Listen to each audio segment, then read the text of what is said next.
ছিল 1905 19 জুলাই মাসের।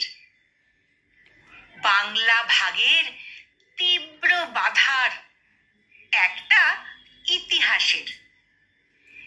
ইংরেজদের বিরুদ্ধে সব হিন্দু মুসলমান, মুখর তখন বাংলা মায়ের রাখতে সুসম্মান। বাজছিল গান গর্জে ওঠার, এক সুরে এক টানা।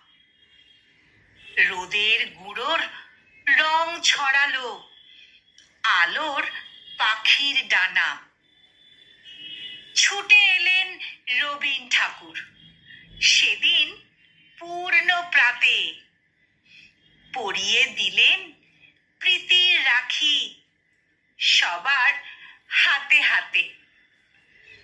সর্ববর্ণের মিলন মেলায় মাতল তখন সব। সেই দিনটির নামটি রাখি বন্ধন উৎসব। সেই দিনটির নামটি রাখি বন্ধন উৎসব।